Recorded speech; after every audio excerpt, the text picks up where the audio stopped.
and its solid first stage, and also the subsequent stages, the second stage SS2 and the third stage SS3, all performed very well nominally.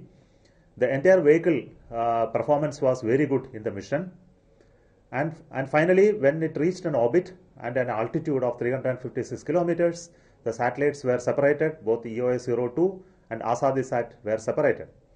However, we subsequently noticed an anomaly in the placement of the satellites in the orbit. The satellites were placed in an elliptical orbit in place of a circular orbit. The 356 kilometer circular orbit was our intended orbit, but it could place the satellite in an orbit of 356 by 76 kilometer, 76 being the lowermost point which is closest to the surface of the Earth. So when you place satellites in such an orbit, the orbit will not stay for a long time. Due to atmospheric drag, the satellites will come down, and the satellites have already come down from that orbit and they are no longer usable.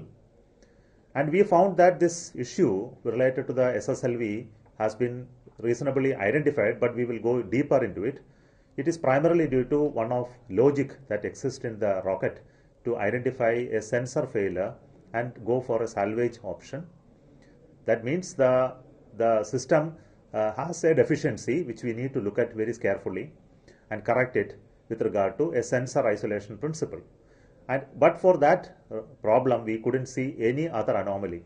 But for that, every other new element that has been incorporated in this rocket performed very well, including the propulsion stages, overall hardware, its aerodynamic designs, new generation and low-cost control electronics, control systems, new separation systems, the entire architecture of the rocket, everything has been proven very first time in the rocket, and we are very happy about that part.